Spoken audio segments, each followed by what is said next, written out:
In a long way, I've answered, that's who can be under the umbrella. And here's the key.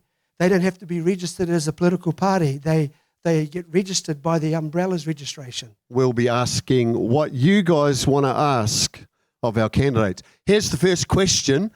Other than the minor parties, who else can join the umbrella party and how? Actually, with the umbrella, it is actually it has a broad reach into not just registered parties, of course, but unregistered parties, but also interest groups and organisations and movements. So that means, say, if you're a part of the farming community or the Hastings growers, you could all get together and say, you know what? We're tired of being misrepresented and messed around by politicians.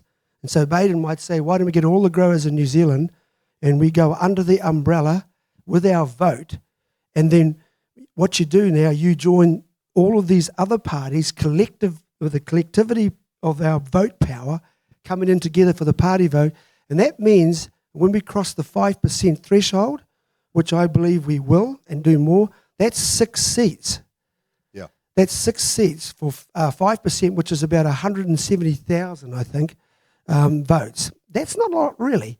Now, that means, say, if Baden said we did that, we want direct representation. So these are kind of like direct democracy and representative democracy are in action here, right here, because you're going back to where the actual need is, and the people know that need, and he may say, him and somebody else, we want to represent ourselves. And so from the ground, well, you go on the list.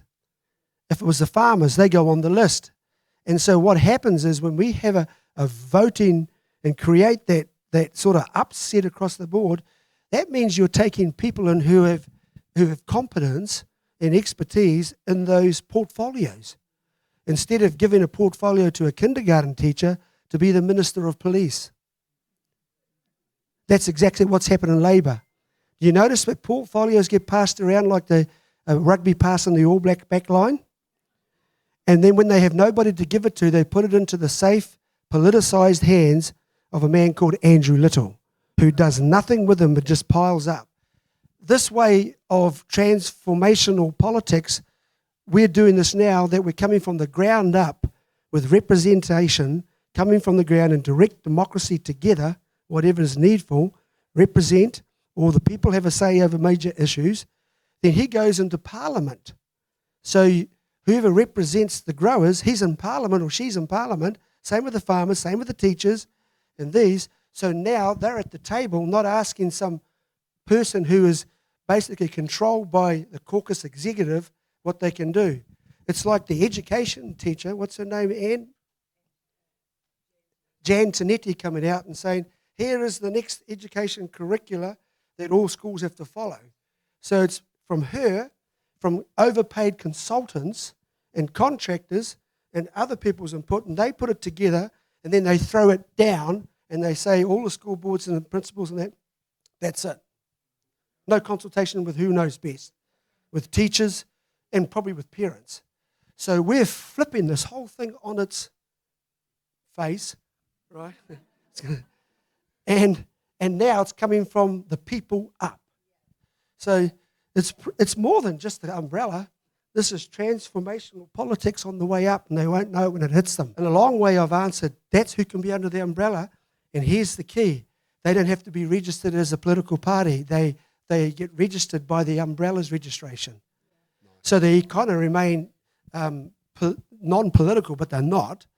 But they have chance to have representation from where it matters. Fantastic. That great answer. I'd like to hear from Sue Grey as well on the same question. Other than the minor parties, who else can join the umbrella party and how? I mean, as far as I'm concerned, the more the better. The more we can work together to get the best possible team, the better it is. And like Brian said, the way we've set it up, that each individual party stays with its own integrity, but we've got the common ground that we do agree on, But then we can still differ on the other things that we differ on, and that's the way of getting such a lot of different views into the system with so much different wisdom from different people. So it's really a win-win. I mean, I don't understand why everyone doesn't want to join it, because it doesn't make any sense at all to not join when you can be together. And we've got to work together when we get in there anyway. We might as well figure out how to do it now. Hit the ground running when we do get there. Yeah, fantastic.